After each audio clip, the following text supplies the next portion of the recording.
Aujourd'hui je vous présente tous les livres que j'ai reçus au mois de décembre. Il y a eu énormément de cadeaux en raison de Noël. J'ai eu quelques services presse et un seul achat. Bref, je vous présente tout ça tout de suite.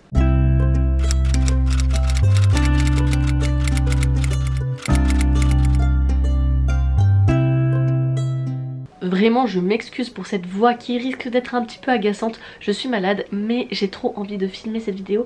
Donc eh bien il va falloir faire avec. Hello hello, j'espère que vous allez bien. Aujourd'hui on se retrouve pour une nouvelle vidéo un petit peu book mail, même si j'ai reçu beaucoup plus de cadeaux que de services presse ou même d'achats. J'ai essayé de me calmer et de me restreindre en cette fin d'année 2024 et début 2025, mais j'ai mes proches qui m'ont gâté énormément. Du coup j'ai pas mal de livres à vous présenter dans cette vidéo aujourd'hui, et je vais commencer avec les services presse que j'ai vraiment reçus à la fin 2024, tout début du mois de janvier. J'en ai deux de Hachette Roman et un de Page Turner. On commence tout de suite par un service presse reçu de la part de Hachette Roman que j'ai déjà prêté à ma soeur puisque je l'ai lu et vous l'avez vu dans mon dernier bilan lecture.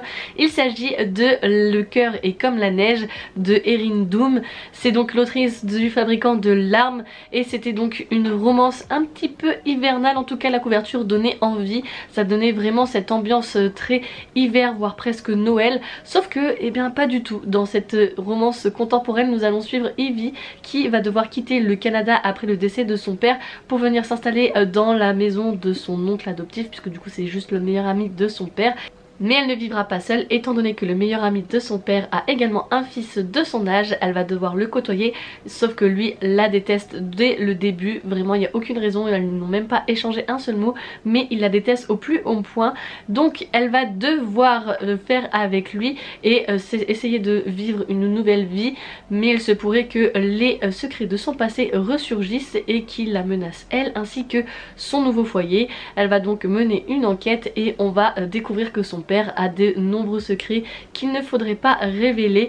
Bref, si vous avez vu mon avis lecture, vous savez que c'était une lecture très mitigée en raison du Enemy to Lovers, mais nous sommes pas là pour faire mes revues, du coup je m'arrête ici pour la présentation du livre que j'ai reçu. Deuxième roman que je vous présente, que j'ai également reçu en service presse de la part de Hachette Roman, il s'agit de Endless Fall, donc le format poche, écrit par Louisa Langlois. On avait reçu une petite box qui nous annonçait son format poche et ça m'avait super hypé, d'autant plus qu'ici on est sur une romance contemporaine avec, comme vous pouvez le voir à la couverture, un trope autour du patinage artistique. On en entend beaucoup parler et autour de ces romances autour d'un sport notamment universitaire. Alors là je suis pas sûre que l'université soit au cœur, quoique, puisque nous allons suivre Eden qui se fait harceler au lycée, qui tente de faire carrière dans le patinage artistique, sauf qu'elle va faire une chute terrible qui pourrait bien menacer sa carrière, et elle va donc changer d'établissement, essayer de refaire sa vie après avoir été harcelée. Elle ne veut plus remettre un pied sur la glace puisqu'elle ne peut pas, c'est trop dangereux pour elle, mais elle va être missionnée puisqu'elle va être la coach d'un célèbre étudiant qui s'appelle comment Cole, un hockeyeur déterminé, bouleverse ses résolutions. Il lui demande de devenir son entraîneuse. Eden va affronter ses peurs et peut-être ouvrir son cœur, et il serait peut-être du coup celui qui lui permettra de revenir sur le devant de la scène et de renfiler ses patins pour pouvoir pratiquer de nouveau le patinage artistique, même si c'est ce qui lui a fait vraiment tomber au plus bas. J'ai commencé comme vous pouvez le voir et j'ai déjà lu 76 pages, c'est ultra touchant. Faites attention aux trigger warnings parce qu'ils sont vraiment puissants.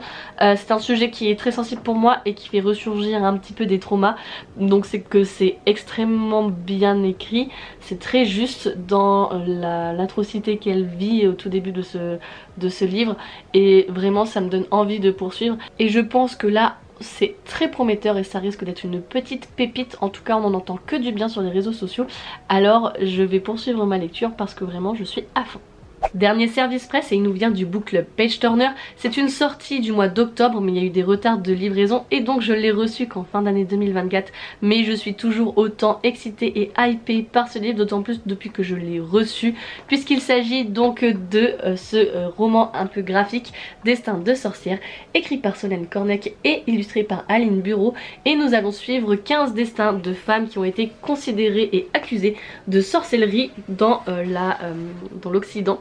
Donc vous avez du coup différentes femmes, Jeanne de Brigue avec une très belle illustration, Et donc en face on a toute son histoire en détail avec donc ces récits qui ont rythmé les imaginaires européens. Donc à partir je crois du 14e jusqu'au 19e siècle, on a tout aussi une histoire avec Jeanne d'Arc par exemple. Donc voilà, chaque femme a une dizaine de pages qui lui sont consacrées. Et vous savez que j'aime énormément l'histoire et en particulier les histoires de femmes qui ont été justement un peu mises en lumière ou au contraire qui ont été un peu brimées par leur comportement et parce qu'elles ont été jugées alors que c'était juste des femmes qui avaient du caractère et que ça déplaisait très fortement. Bref, j'ai hâte de découvrir, en tout cas les illustrations ont l'air trop belles et l'histoire ainsi intéressante, donc je vous en ferai un retour très prochainement, soyez-en certains, parce que vraiment il me tente énormément. On passe au seul achat que j'ai effectué et j'ai attendu que Noël soit passé pour que je puisse éviter qu'il y ait un doublon. Il s'agit de Yellowface, écrit par Rebecca F. Kuang, qui est donc une autrice qui a écrit Babel, qui m'intéresse énormément, qui est dans ma pile à lire.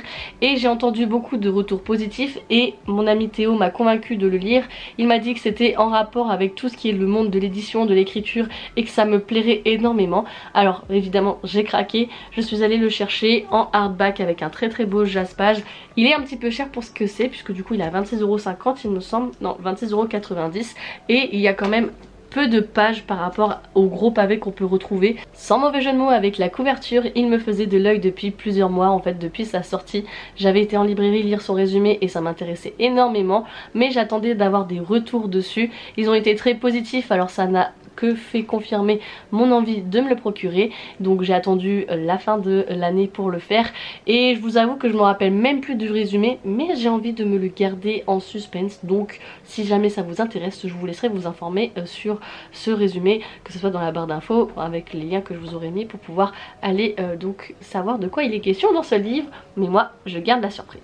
On va passer aux différents cadeaux que j'ai reçus du coup de la part de mes proches qui m'ont énormément gâtée. Dans un premier temps, je vous présente ce manga Racaille de bibliothèque. Mon chéri me l'a offert avant Noël, c'était au moment où j'ai été malade. Il était parti faire des courses et il est revenu avec. Il m'a dit tu es malade, alors bah voilà, je te l'offre pour que tu puisses lire pendant que tu te rétablisses. Spoiler, j'ai pas pu le lire, j'étais tellement mal que je ne faisais que dormir, mais son attention était trop mignonne parce qu'en plus il m'a dit franchement dès que je vois un manga qui parle de livres ou de bibliothèque, je pense à toi et je pense à te l'acheter. Donc vraiment adorable. Je vais aller le découvrir du coup donc ce mois-ci. Je compte bien le lire dans ma pile à lire. J'avoue que je n'ai même pas regardé le résumé, mais je pense que le titre est assez explicite sur le résumé de l'histoire. Je pense que c'est effectivement un garçon qui est un petit peu en train de transgresser des règles et qui fait un petit peu des choses qui un petit peu en délinquant, ou en tout cas un élève qui un élève sans doute, un garçon qui veut un petit peu se faire remarquer par ses actions et donc qui a cette réputation de racaille et qui au final va découvrir un univers qui lui était totalement inconnu et qu'il va apprécier les livres et la bibliothèque. Voilà, je pense qu'on en est à ça et je vous tiendrai au courant dès que je l'aurai évidemment fini. Je pense que ça peut être sympa.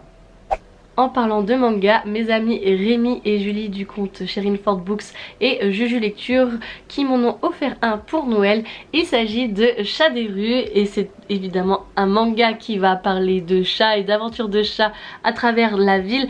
Et depuis que je suis tombée amoureuse de la gameuse et son chat, j'avoue que j'ai également un petit péché mignon pour les mangas qui parlent de chats. Il y en a beaucoup et donc celui-ci me tentait énormément également. Il était dans ma wishlist et donc ils ont choisi celui-ci parce que eux aussi sont très fans de chats, donc je trouvais le petit clin d'œil très amusant.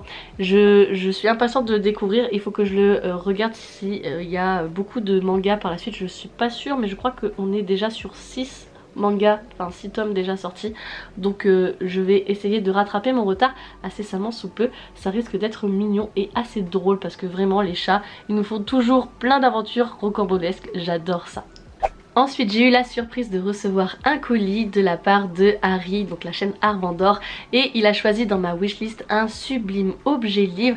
Il s'agit de Porcelaine sous les ruines de Ada Vivalda qui était sorti l'année dernière et qui me fait toujours autant envie. Il me l'a pris en plus en hardback, vraiment il est juste trop beau. Déjà les doubles pages, regardez, sont trop belle et en plus de cela il est juste magnifique, sublime. Vous voyez certainement pas avec le reflet des lumières, voilà. Vraiment très beau. J'avais relu le résumé mais j'avoue que actuellement non plus je ne m'en souviens plus. On est dans un univers de fantasy et je sais que beaucoup de personnes ont eu des retours très positifs dessus. Et si un an après il me donne encore envie, c'est que ça promet de me plaire également. Je sais que là on est plus aussi sur quelque chose de contemplatif, donc heureusement je suis préparée pour pouvoir l'apprécier à sa juste valeur. Vraiment il est tellement beau celui-ci. Et voilà, franchement j'ai été trop gâtée, donc je remercie énormément mes amis et ce n'est pas fini, mais je vais vous montrer tout ça évidemment. J'ai été énormément gâtée par mes proches et j'en suis énormément reconnaissante. Mon ami Théo m'a offert le premier tome de Conjuration écrit par Bleuen Guillot, pardon. En plus c'est une autrice française et vous vous doutez bien à la couverture qu'on va être dans un univers de romantique que j'aime énormément. Vous savez que ma période historique préférée c'est l'époque antique et on va être donc dans cet univers. Pour être totalement transparente avec vous, je n'ai pas relu le résumé, je l'ai lu au moment de sa sortie et il est sorti à peu près en même temps que La Bénie de Césarée, donc le choix a été assez cornélien. J'avoue que les deux me tentaient énormément et j'ai vu que là le tome 2 n'allait pas tarder à être paru, donc j'allais me l'acheter très prochainement. Théo l'a su et donc il me l'a offert pour Noël. Vraiment un grand merci à toi, tu n'étais absolument pas obligé. J'ai eu l'impression qu'il se sentit obligé de m'en offrir un parce que je lui en avais offert un, mais il voulait m'offrir Yellowface, mais comme par hasard je l'avais acheté parce qu'il l'avait beaucoup aimé et il s'est dit que c'était le cadeau parfait, donc il s'est rabattu sur ce choix là. Mais vraiment je suis vraiment très curieuse de voir où ça va nous mener parce que je suis l'autrice sur les réseaux sociaux et ça me paraît vraiment très intéressant. J'allais dire très rocambolesque, c'était pas du tout le terme. J'ai eu la surprise en rentrant de vacances d'avoir un petit cadeau dans mon casier. J'ai donc mon ami qui m'a offert un livre de cuisine magique, donc petit précis cuisine magique, pardon, recettes de sorcières au fil des saisons. Et franchement c'est un livre qui est vraiment trop beau, même les illustrations à l'intérieur, avec donc plein de recettes en fonction des saisons que vous pouvez donc voir ici en fonction des couleurs. Mais vraiment ça me donne trop envie, vraiment c'est en plein dans le mille, vraiment on me connaît tellement bien. On est encore sur un univers de sorcières que je vous ai présenté donc précédemment. Et puis bah la cuisine, j'avoue que c'est plutôt de base le domaine de monsieur, mais ça donne envie de tester certaines recettes, donc je m'y pencherai un peu plus sérieusement et je prendrai le temps de cuisiner notamment le week-end pour découvrir ces recettes un petit peu de sorcières, pour me plonger un peu plus dans l'univers. Ça peut être vraiment trop sympa. Le seul livre que j'étais certaine de recevoir à Noël, c'était celui que j'avais demandé à ma grand-mère. Il s'agit donc du premier tome de Hunger Games en édition illustrée, qui est vraiment très beau, vraiment c'est un très bel objet livre. Donc la jaquette se trouve, enfin est comme ça, et à l'intérieur donc on peut le retirer et regardez comment c'est trop beau. Et on retrouve pour chaque chapitre une très belle illustration bien travaillée. Je les aime vraiment beaucoup. Hop, par exemple celle-ci, elle est vraiment très jolie. Donc pour chaque chapitre on en a une que j'aime vraiment découvrir, surtout que je suis en train de le lire et de le découvrir dans ce format là, puisque le premier tome de Hunger Games est notre lecture commune sur le Discord. Et je dois dire que je suis un petit peu déstabilisée par la mise en page, étant donné que c'est quand même écrit assez petit pour un très grand livre. Donc c'est vrai que je suis moins convaincue, j'aurais voulu peut-être un texte beaucoup plus grand.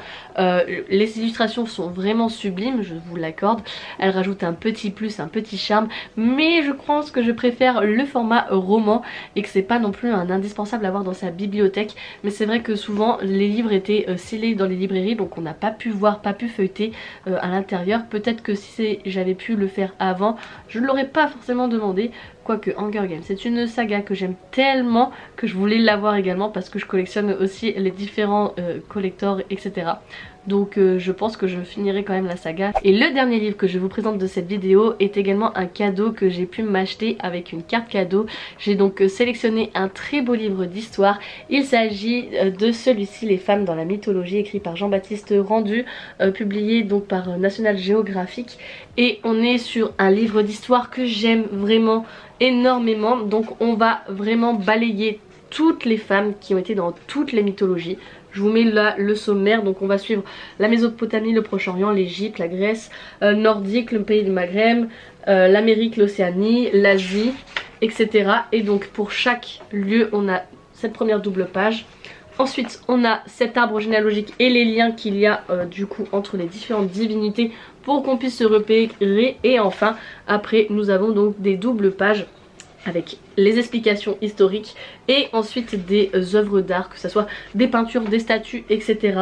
Bref, j'aime énormément quand c'est comme ça, c'est de très beaux livres qu'on peut retrouver. Et vous connaissez mon amour pour la mythologie et en plus pour les femmes, le côté très féministe.